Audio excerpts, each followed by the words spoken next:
नमस्कार, मैं हूं निवेदिता। भारत के दो पड़ोसी देश अब तीसरे पड़ोसी को भी अपने साथ लेने की जुगत में लगे हैं। ये दो पड़ोसी हैं चीन और पाकिस्तान, जो साफ तौर पर भारत के दुश्मन हैं। वहीं अब ये दोनों देश मिलकर बांग्लादेश पर डोरे डालने की फिराक में घूम रहे हैं। कैसे भी बांग्लादेश को अपनी तरफ करने की कोशिशों में लगे हैं। ऐसे में अब इन दोनों दुश्मन पड़ोसियों के मंसूबों को किनारे करते हुए भारत के प्रधानमंत्री नरेंद्र मोदी ने एक बेहद ही महत्वपूर्ण फैसला लिया है।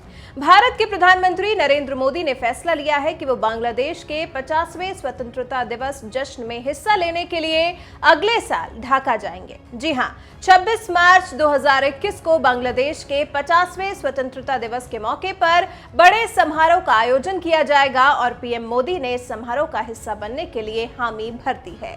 बांग्लादेश के विदेश मंत्री ने ढाका में भारतीय राजदूत को पीएम मोदी के बांग्लादेश आने का निमंत्रण दिया था, जिसे पीएम मोदी ने स्वीकार कर लिया है। बांग्लादेश के विदेश मंत्री एके अब्दुल मोमेन ने पत्रकारों से कहा, हमने भारतीय प्रधानमंत्री नरेंद्र मोदी को अगले साल 26 मार्च को देश के 50वें स्वतंत्रता दिवस समारोह में हिस्सा लेने के लिए आमंत्रित किया है। इसे स्वीकार कर लिया गया है।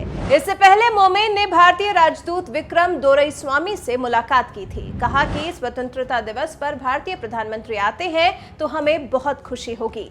मोमेन ने कहा कि हमारी जीत का मतलब भारत की भी जीत है। भारत भी हमारी जीत की वर्षगांठ मनाएगा। साथ ही मोमेन ने बताया कि भारत के प्रधानमंत्री नरेंद्र मोदी और बांग्लादेश की पीएम शेख हसीना के बीच वर्चुअल मीटिंग होने वाली है।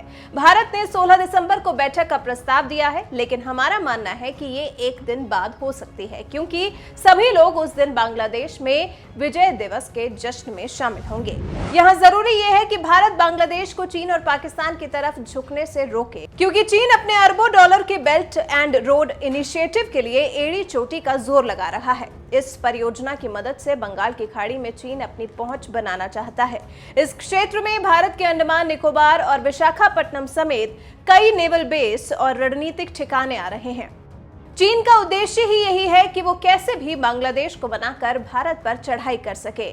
चीन हिंद महासागर में श्रीलंका और मालदीव्स को पहले ही अपने कर्ज के जाल में फंसा चुका है और फिर नेपाल भी अब चीन की ही भाषा बोल रहा है और पाकिस्तान तो काफी पहले से ही चीन के समर्थन में है।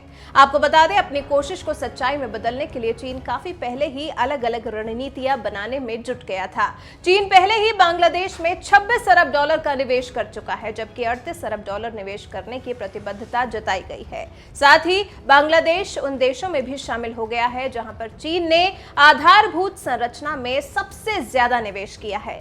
बांग्लादेश चीन से कुछ नहीं तो करीब 15 बिलियन डॉलर का आयात करता है, जबकि चीन के लिए बांग्लादेश से निर्यात की जाने वाली चीजों की कीमत आयात के मुकाबले काफी कम है। वहीं चीन बांग्लादेश को लुभाने के लिए अपनी आर्थिक कूटनीति खेलने में जुटा है। चीन बांग्लादेश के 97% उत्पादों को टैक्स फ्री कर चुका है, जिससे बांग्लादेश काफी खुश है। बांग्लादेश के विदेश मंत्रालय की तरफ से कहा गया था, मत्स्य और चमड़े के उत्पादों समेत 97% वस्तुओं को चीनी टैरिफ से छूट दी गई है। जिस सब के बाद अब जब भारत के प्रधानमंत्री ने बांग्लादेश की आजादी की गोल्डन जुबली बांग्लादेश के साथ मनाने का फैसला किया है, तो देखना दिलचस्प होगा कि इससे चीन को किस तरह से फर्क पड़ता है और इसके बाद अब चीन और बांग्लादेश के रिश्तों में किस तरह के बदलाव देखने को मिलते हैं।